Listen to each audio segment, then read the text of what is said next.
करें, वो बड़ी वैसी है, उसको किसी के दुल्हे पसंद नहीं आते, इसलिए मुझे दुल्हे पसंद। क्यों नहीं? शादी नहीं मेरी तो बर्बादी हो गई है। अच्छा अब ऐसा बताओ जी ये दरबार में इतने विलम्ब से आने का क्या कारण है रे दीवार? महाराज, इसका भी एक कारण है। क्या कारण?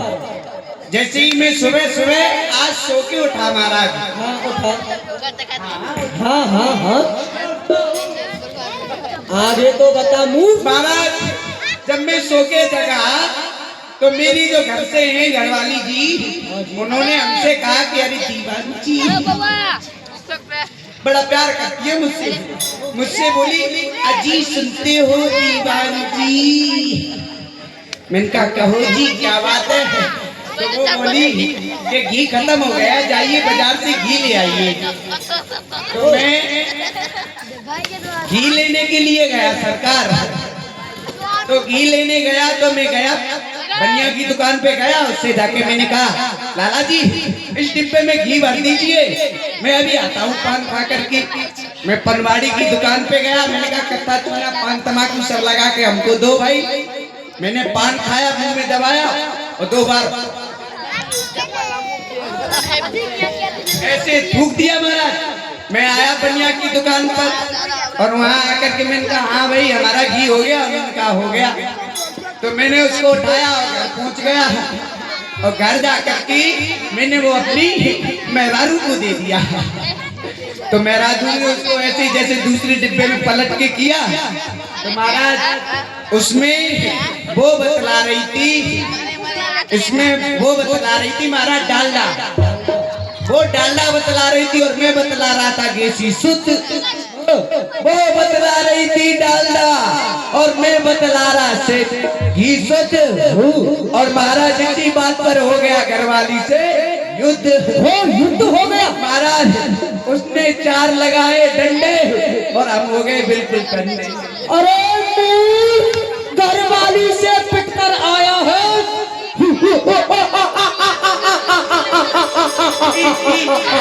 ये समझ नहीं आती। उसके बाद में क्या हुआ महाराज? उसके बाद में मुझे बड़ी लज्जा आई, मुझे बहुत शर्म आई। क्या किया? तो महाराज मैं तुरंत शर्म के मारे 1 गिलास पानी भरवाया। मैंने कहा मैं चुल्लू भर पानी में डूब के मरूंगा। तो महाराज शर्म के कारण मैं बाजार चला गया। बाजार जाकर के मैं जहर ले आया। फिर क्या हुआ? और मैं घर आया, घर आकर के उसको सर पे बटा और बट करके घोर के पी गया। महाराज उसको पी गया और मुंह ढक करके सो गया। वो नकली जहर निकला, क्या करे, वो जहर भी नकली था। क्यों नहीं? ठीक है दीवार, ये तुम देख रहे हो जी। आज मैंने मंत्री, सेनापति जी और दीवान तुम सभी को यहाँ क्यों एकत्रित किया है जानते हो? मैं नहीं जानता महाराज जी, तो आप ही जाने। आप कह रहे हैं तो मैं क्या जानता? आओ मंत्री संदेश सुनो। जी जी। आओ बैठो सभासदों, मैं स्वागत सबका करता हूँ। एक है बात परामर्श की जो प्रस्ताव सामने रखता हूँ। जी जी। एक बात है परामर्श की। क्या है महाराज? उसका प्रस्ताव मैं सबके सामने रखता हूँ। सबके सामने ये महाराज बताइए। कुछ गुप्तचरों ने मुझे बताया है उन दोनों बच्चों के बारे में। क्या बताया है महाराज? कौन दोनों बच्चे? वही गोकुल ग्राम में रहने वाले कृष्ण और बलराम। जी सरकार, वो कृष्ण और बलराम। एक दूत ने मुझे बतलाया है वो नित्य नए नए ऊधम करता है। जी। क्या ऊधम करता है? क्या करता है सरकार? नए उधम क्या करता है हमको भी बताइए, बड़ी लालसा है नए उधम सुनने की। जमुना में स्नान करने जाती गोपी जो जी ले उनका चीर कदम पर चढ़ता है। अच्छा। ये काली पीली आंखें दिखाकर, ये काली पीली आंखें दिखाकर नहीं वो किसी से डरता है। और उपदेश क्या देता है? क्या देता है? अहम ब्रह्म। ओ अहम ब्रह्म। अहम ब्रह्म जी द्वितीय नास्तिक। अच्छा क्यों नहीं, सबसे पहले वो स्वयं को ब्रह्म बताता है।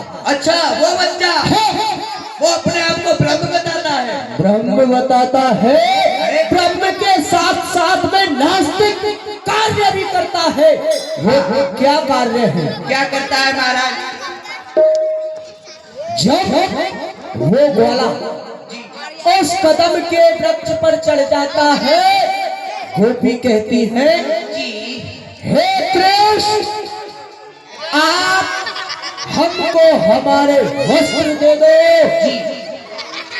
तो वो उपदेश देता है, तुम किससे शर्म कर रही हो गोपियों? अच्छा किससे शर्म कर रही हो? अरे मैं हूँ ब्रह्म। अच्छा मैं हूँ ब्रह्म, मैंने ही तुमको बनाया है।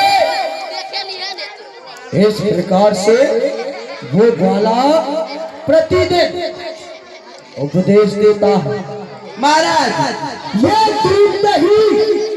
ये दूध नहीं मथुरा आने से रोक दिया।